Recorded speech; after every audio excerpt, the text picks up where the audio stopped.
Well, we want to welcome you back to the Heights podcast. My name is Matt. I'm one of the pastors here at Heights Baptist Church in Alvin, Texas.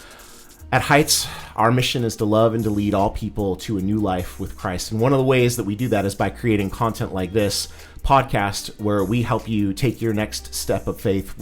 On this podcast, we talk about issues that relate to faith, culture, and the church. We want to take just a quick moment and let parents know that because we're going to be discussing some of the issues involving the sanctity of life, what it means to be pro-life, crisis pregnancy, women that are in unplanned pregnancies.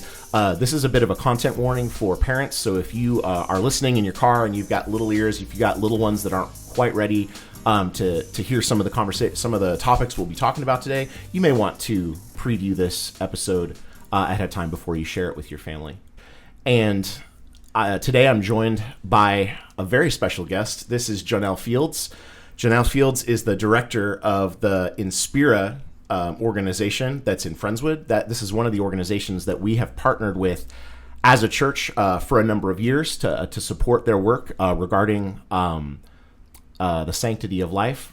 And so we're going to be having a conversation today just talking about issues of life and what it means to be pro-life and the work that Inspira is involved in. So Jonelle, welcome to the program. Thank you. It's wonderful to be here. And Heights has actually been a part of Inspira Resource Center since the very beginning. They were one of the churches that helped start us in 1993. 1993, wow. Mm-hmm.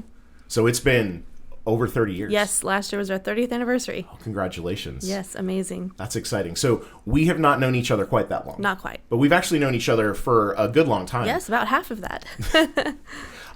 We first met each other because my wife is a nurse. Mm-hmm. And primarily she works in the kind of the mother-baby area, sometimes antepartum, postpartum, those kinds of units at hospitals. But one of the things that she did, a million years ago, was she went to Inspira as a volunteer. Mm-hmm. And that was how kind of we got to know Inspira.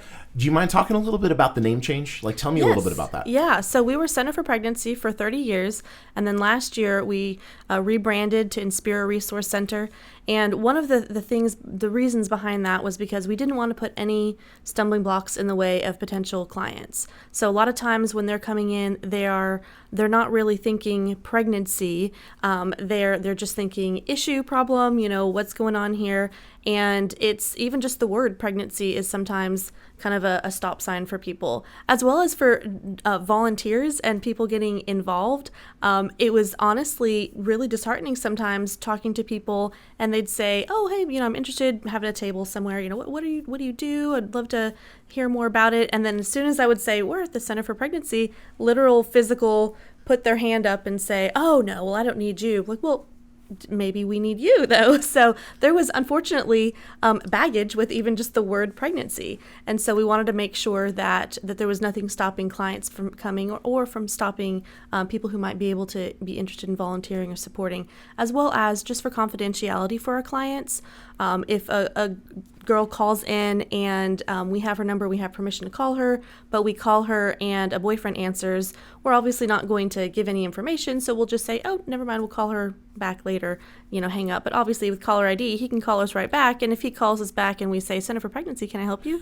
That really doesn't... The cat is out of the bag. It really is. So just a couple of reasons that we wanted to have something that was more neutral, that would not also make the dads feel like it wasn't their thing. Well, they're not the ones that's pregnant.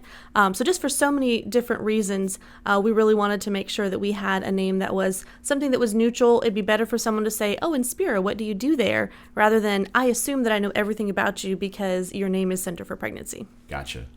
So speaking of what you do there, tell me and tell our audience a little bit about the kinds of work that you do at Inspira. So first of all of our services are always free. We're supported by so many wonderful churches and individuals. This is not a taxpayer-funded thing. We're not taking government funds because we know that this is a ministry of the local churches. And when Heights and several other churches started us in the 90s, that was the goal, the hope. And so we're there to just help support, love on, and encourage these moms. So we offer free pregnancy test, limited ultrasounds, which is one of the things that Catherine did when she was there, provide the ultrasounds, and parenting classes. So a lot of what we do is the parenting classes sometimes parents, when they come, they were not expecting to be pregnant, but with the help and the support, they are able to come into those classes and earn points. And then with those points, they get diapers and wipes. We've got a little store that's, once again, all donated items, that's either new or gently used items that the parents can come to. And they can come to all those classes until the baby is a year old. And if there's a need, sometimes we can push that a little bit farther. But our hope and our desire is to be that group and that individual that's able to walk alongside these moms and the dads as well, and just show the love of Christ in word and in deed. And we're able to do that because of the wonderful support from so many of the churches like Heights. That's awesome. I was curious about that, if you deal primarily with moms or if there's actually a lot of dads that get involved too.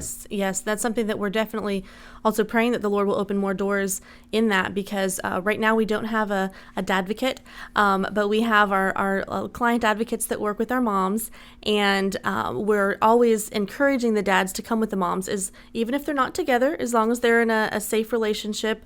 If he's a safe person, we always encourage him to be able to come in to do the classes with her. We also have a whole entire curriculum for the dads as well. That's a video-based curriculum as well. And so we can send him those links to watch the videos, and he can come in with her as well. So we really want to make sure that they know that this is something to do together as a couple, that parenting is going to be both of their jobs as well, and encourage him with that.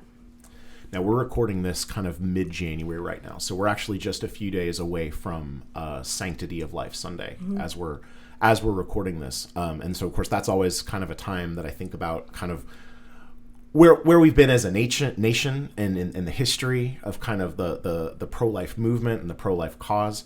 This is an issue that's been really near and dear to my heart for a long time. I got involved in advocating for pregnancy resource centers at a relatively young age. When I was a kid, my mom was the pro-life liaison and pro-life coordinator for the pro-life ministries of the church that we grew up in.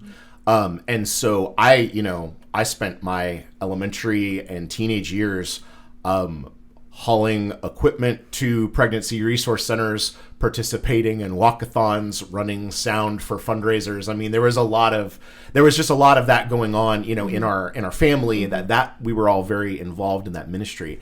But then sort of the landscape of what's happened in our country has really shifted in the last kind of 12 to 18 months with the Supreme Court Dobbs decision, which was, I think, last June. Yeah, 22. Mm-hmm. And so I was reading up on that again this morning just to kind of refresh my memory of kind of the timetable. But so we find ourselves in kind of a different kind of political landscape now versus where we were as a country for many, many years. How has the ministry of Pregnancy Resource Center, how has that changed since Dobbs, or has it not really affected it very much? No, it very much has. People are more desperate than ever because before Dobbs, they felt like they had time to make a decision, time to come in, get an ultrasound, see how far along they were, consider. But now we're getting calls every week that people that they want to still see if they can get an abortion pill, and we have to tell them it's not legal in the state of Texas. That's of course not to say that people cannot obtain it illegally, but obviously we tell them we're not performing or referring for abortions, but it is very important for your safety to get an ultrasound first. The thought of women out there who've not had an ultrasound, that don't know how far along they are, taking unfortunately illegally gotten pills off the internet or wherever is very scary, and it's such it's heartbreaking to think that people are so desperate that they are resorting to things like that. But when people are calling in, they are just so much more, it's a more immediate thing for them. And so having to ensure that we have the information, because sometimes they're willing to come in and just talk about, okay, let's talk about abortion information. You wouldn't go into a medical procedure without having some idea of what's going on. So, we give them the Texas Women's Right to Know brochure that's put out by the State Department of State Health Services, and just information about knowing how important it is to know how far along you are before you proceed.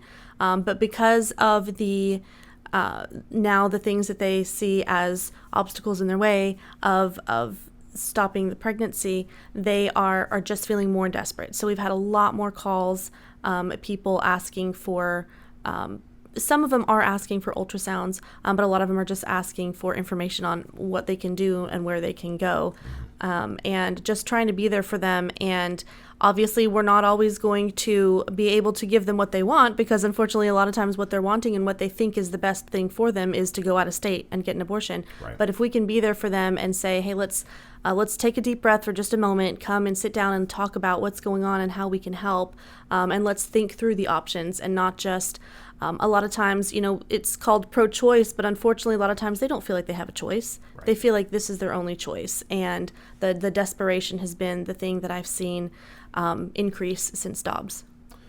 One of the things that was kind of that I was made aware of, when I was growing up, was because one of the things that my mom when we grew up, we went to a pretty big church, several thousand people, and so she would periodically do a literature table, and this was Orange County, California. This was a upper middle class, somewhat affluent church. But one of the things that we always noticed was that the post-abortion counseling material tended to go pretty quick.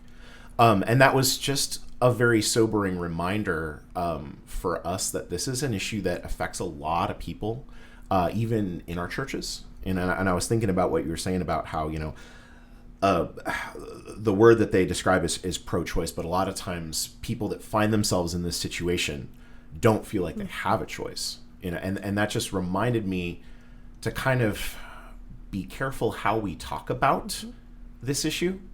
I think for a lot of us, sometimes we think about this as a ballot box issue. Mm-hmm. We think about this every 4 years in November, or maybe every couple of years. But being pro-life, believing that every person, even those who haven't been born yet, are created in the image of God and are deserving of dignity and value and worth. Like, being pro-life is much more than just like a way that you bought. It's not just a legal issue. It's not just a political issue. But at Heights, we talk about, when we talk about being pro-life, that means advocating for, every person, and that includes moms who find themselves in a position that they hadn't intended on, finding themselves, and also, advocating for children who aren't born yet. So I was wondering if you could just kind of talk a little bit about kind of how we can be sensitive to that, like as churches. Mm-hmm. I should have looked at the recent statistics. When I took the post-abortion recovery class training several years ago, I believe the statistics were 1 in every 4 women in churches have had abortions. And once again, it goes back to whoever's without sin, throw the first stone. Mm-hmm. We act like, oh, God, I thank you that I'm not like those other people, like the Pharisee. And we act like it's an us and them thing, when instead of realizing that they're but for the grace of God, go we. When I talk to these moms and I see the situations they're in, and I think, oh, well, okay, where I am right now, I wouldn't make that choice, but I have been raised in a stable environment. I don't have to worry about where my next meal's coming from. I, have been very blessed to not have those very basic needs be what drives me, and that is not the case for a lot of people. And so even the women in our churches and the men in our churches that have been hurt by past abortion decisions, they deserve the compassion and the grace of the Lord, and those in the church as well as outside the church. But especially outside the church, obviously, if a person is not walking with God, why would we think that they're going to make a decision based on God's love and His mercy and the gift of life that He's given us? But it's been amazing to see. There's so many times when God has given me the opportunity to, in churches or even in individuals, that I know personally, sitting and talking to someone, and they say, "Oh, what do you do?" "Oh, well, I work at the pregnancy center."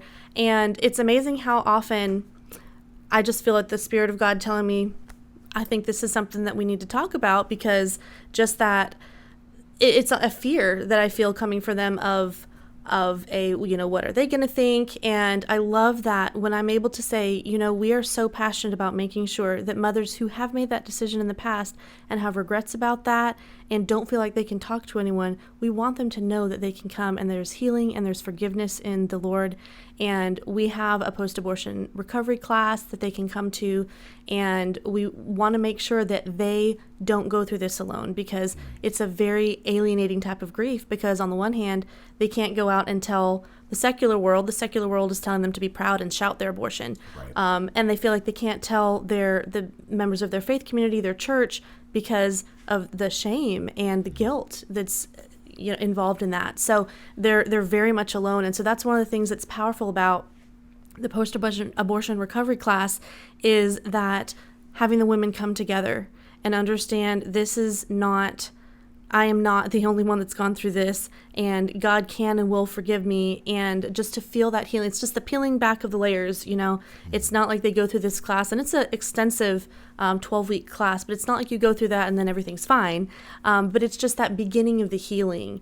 And there's so often that we talk about it just as just obviously in the negative, in the, well, we would never do that, those who make this choice or that, but not realizing that there but for the grace of God go we. And it's so important to understand and realize that until we've walked in their shoes, we don't understand what it really means to have made that decision.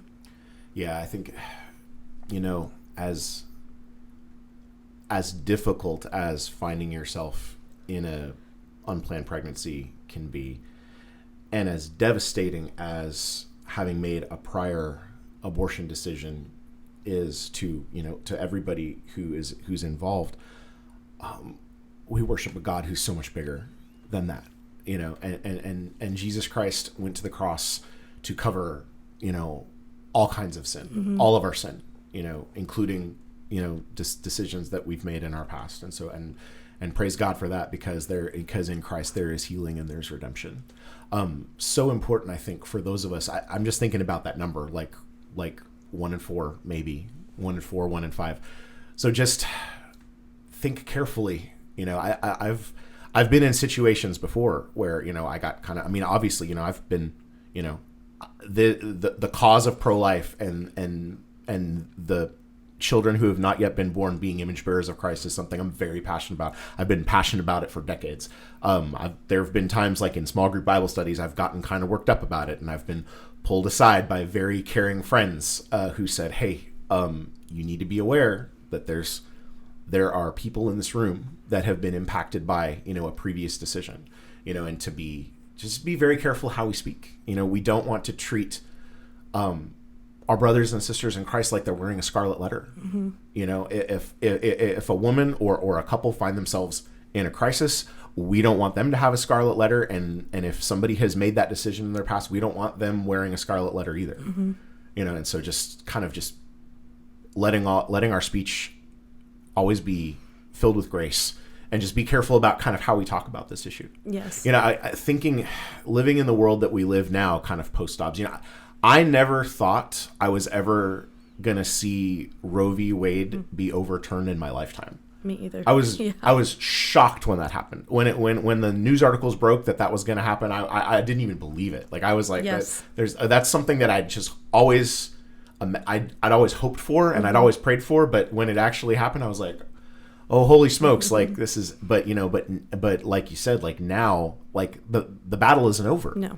The ministry isn't over, because it was never about just a law or just a court case or just a political issue. It's about meeting these women and also, and the fathers also, and meeting them and supporting them where they're at, and advocating for the cause of little ones and families. Mm-hmm.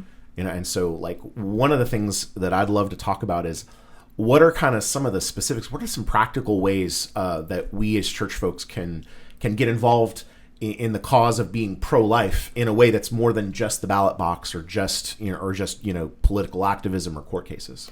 Well, and that's something that's so important to me, that pro-life is not really a political issue. Obviously, there's political ramifications and things, but it's a spiritual issue. It is so much more important. It's a moral issue. And understanding that is, I think, where to kind of get started. And it's going back to James. If you see a brother or sister destitute and naked, and they don't have clothes and they don't have food, and you say, go in peace, be warm and be filled. and you don't give them what they need, what good is that? You say you have faith, show me your faith by your works. And so we say we're pro-life, we say, oh, we want every mother to make a life decision. We want every child to be in a safe and loving home. And then all we do is vote about it, and we don't actually help these mothers. Where's our works? We can't just say we have faith, we're good. We've got to be able to go and help these moms. And so it starts with that understanding, as well as the understanding of, yes, we might not always understand what it's like to be in that situation and to want to make that choice or to feel like that's the only choice we have.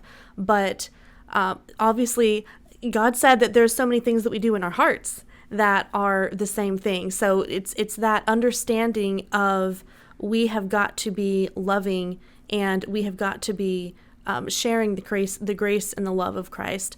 But so just praying, understanding, and then getting involved, seeing what you can do. It's not always about, yes, so many pregnancy centers need, the volunteers to be able to come on a weekly basis, and like Catherine did, coming in and being that client advocate, being the, if you have medical background, that's always wonderful too, to get trained to do ultrasounds and things like that. But if that's not where God has called you, you can also come in and help change the air filters. We need someone to come in and put oil on the hinges sometimes, things that there's just so many different areas that you can get involved in. If you can't come and volunteer on a regular basis, just see what the need is, just having that understanding, praying, seeing what the need is, and giving of your time and talents and treasure, because the pregnancy centers that are in the area cannot do this alone. We're not there to do this alone. We're here to partner, because when a client comes in, we're not able to be everything to them. So our desire is to be able to plug them into the local churches. So having that, starting with that understanding of the love and the grace of God that we should show to everyone, regardless of what they're going through, or if they might have a different background than us, what's going on, so that we can also welcome them into the church, is so important. So there's so many different ways that I love, reading about the building of the temple in the Old Testament, and how it said that God put the wisdom, and he put the talents in those men's hand that could do amazing works with the linen and with the ironworks and all of the different things. And it's just like that.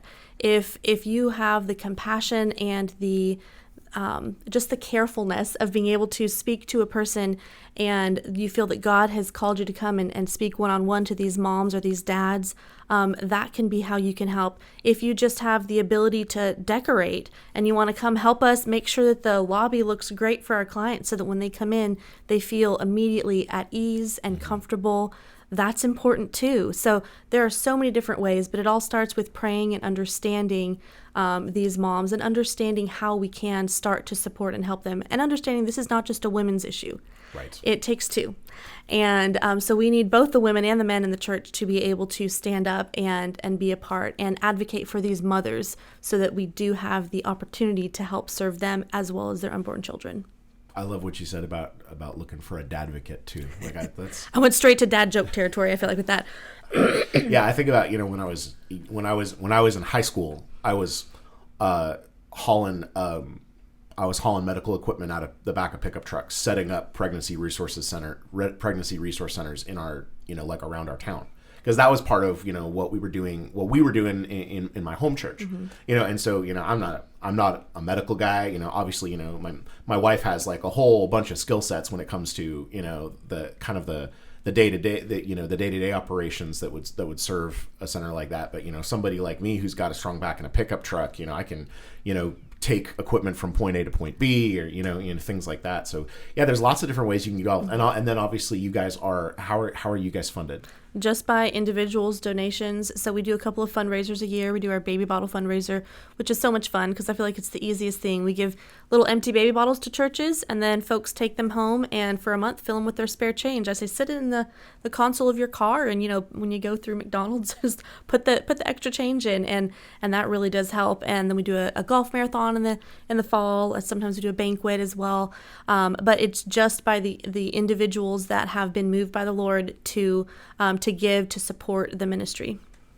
One of the critiques that you hear of the pro-life movement often is, well, you're not pro-life, you're just pro-birth. Once and a lot of times this kind of gets into kind of like politics, and kind of left versus right, but one of the kind of the complaints or the criticisms that those of us that are pro-life often hear is that well, once the baby's here, you don't care anymore. And so what are some of the ways that people in churches can minister to children once they're here?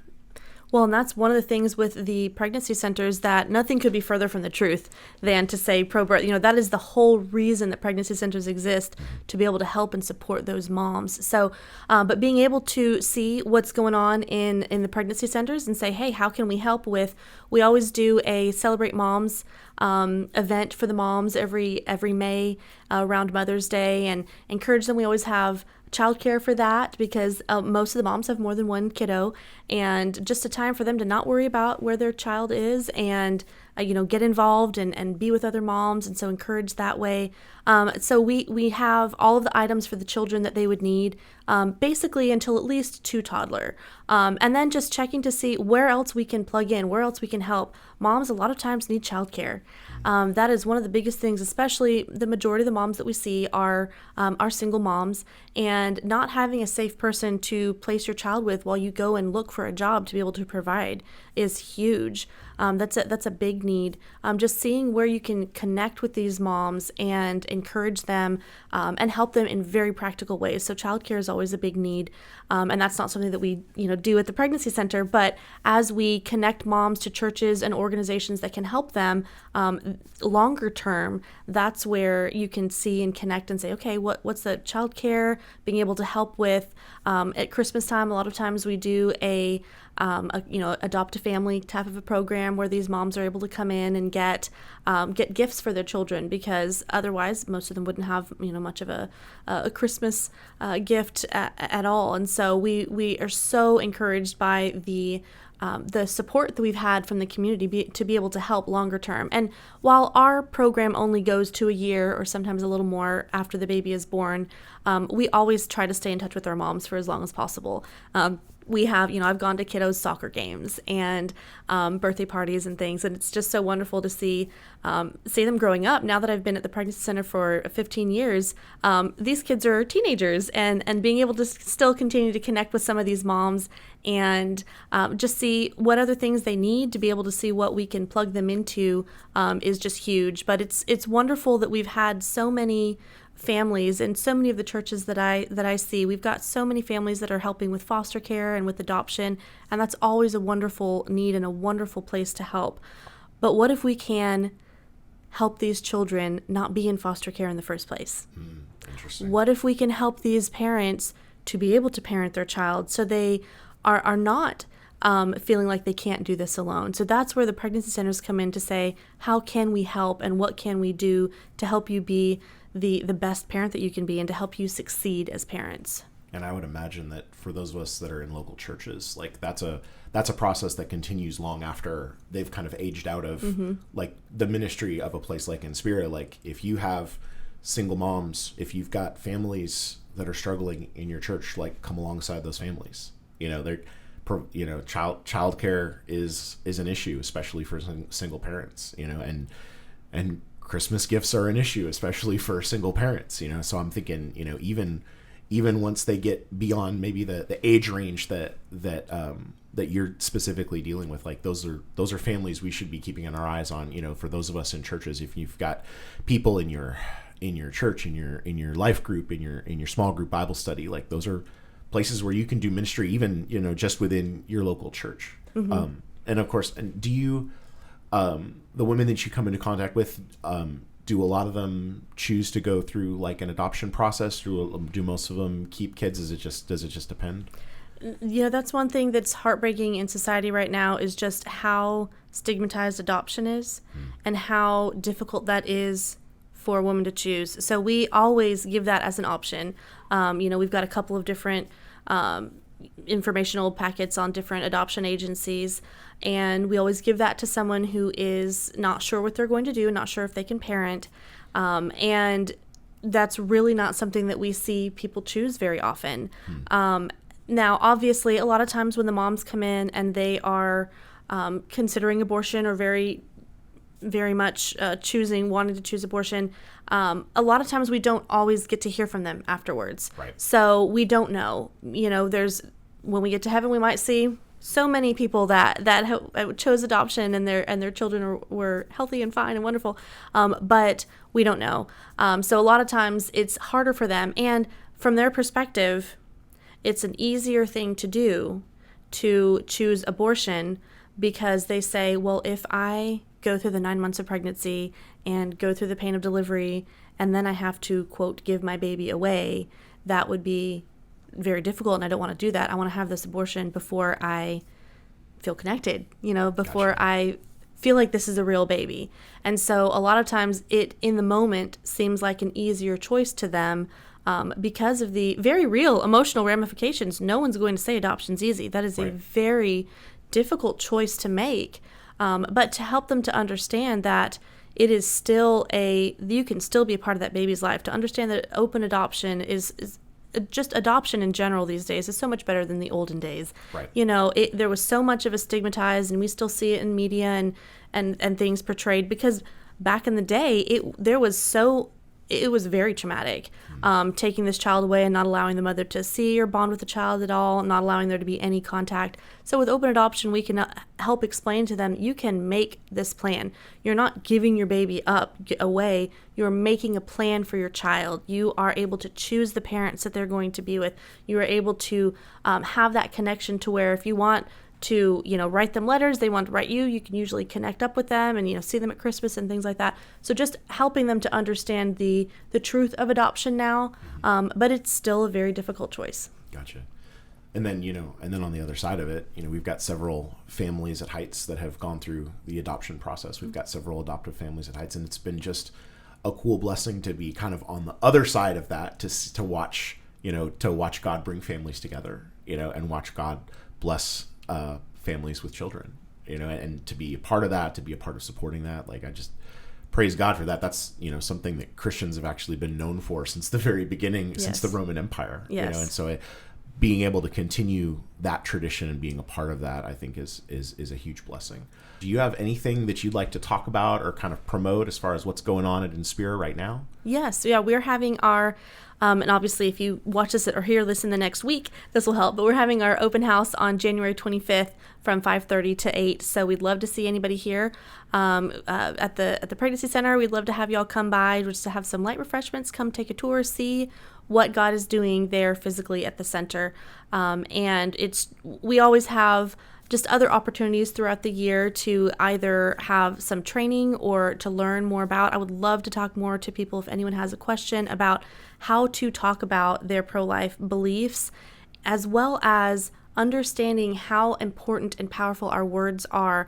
There's so many times that well-meaning people say things that really do not help these mothers feel loved and cared for. There was something that I read just a couple of, like a year or so ago, that I had heard for years and thought, oh, well, that's nice that they're doing this, that they're trying to help this. But hearing it from the mom's perspective really put a different light to it. And that is telling a woman, in this situation, the person was outside of an abortion clinic, which is not something that we do as pregnancy centers because we want to be, unfortunately, you can't say who's going to be outside next to you, and someone might be out there not showing the love of Christ.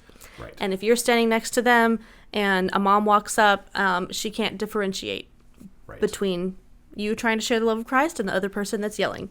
So that's with a megaphone and a sign. Yes. So that's not something that we do.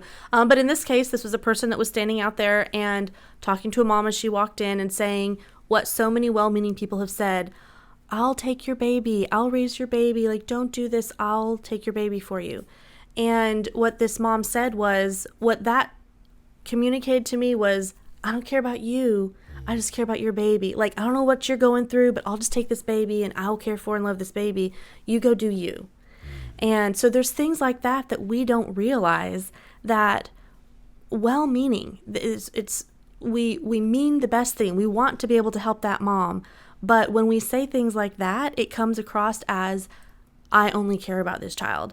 And that nothing could be further from the truth. If you love that child, you have to love that mother too. Both of them are individuals that were created in the image of God and are worthy of love and value. And so loving that mother first is the only way that even we can help reach that child. But understanding that we are there to be able to give them the value that so many people have taken from them in their lives.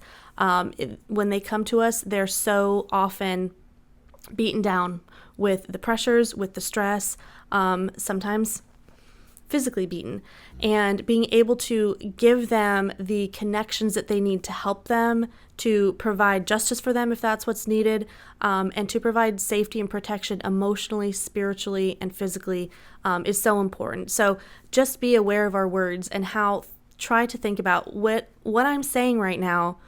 How does that come across to someone who might have had an abortion in the past, or who feels very alone and is not connected with a wonderful group?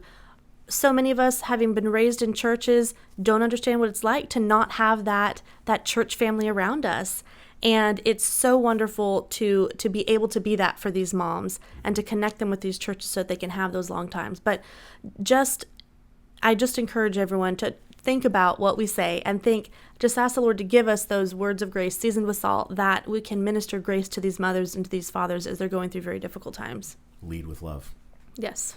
I think about, again, the political landscape and the kind of the legal landscape changed, in 2022. But at the end of the day, like, for those of us that still feel passionately about the cause of advocating for, those who are not yet born, that is a cause that is won by changing the hearts and minds of people. Mm-hmm.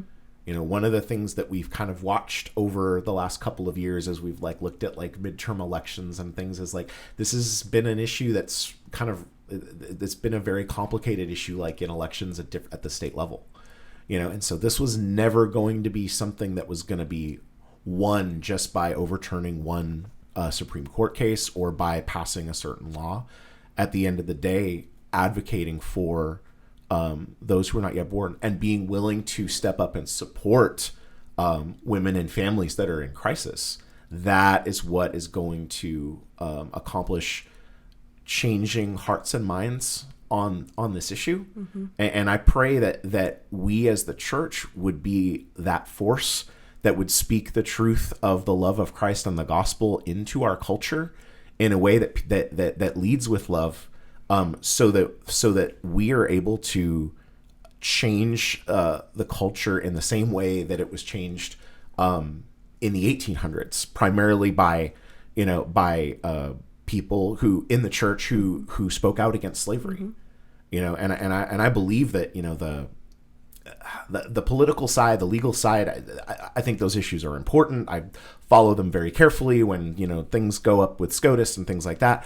But ultimately, at the end of the day, the laws are going to reflect the hearts of the people in the nation, and so always being willing to lead with love, lead with Christ, speaking carefully personally, speaking carefully on social media, mm-hmm. And being a people that advocate for life and that want to be a support for mothers and families that are in difficult circumstances, rather than looking the other way, rather than being judgmental, rather than kind of being condemning. Yes.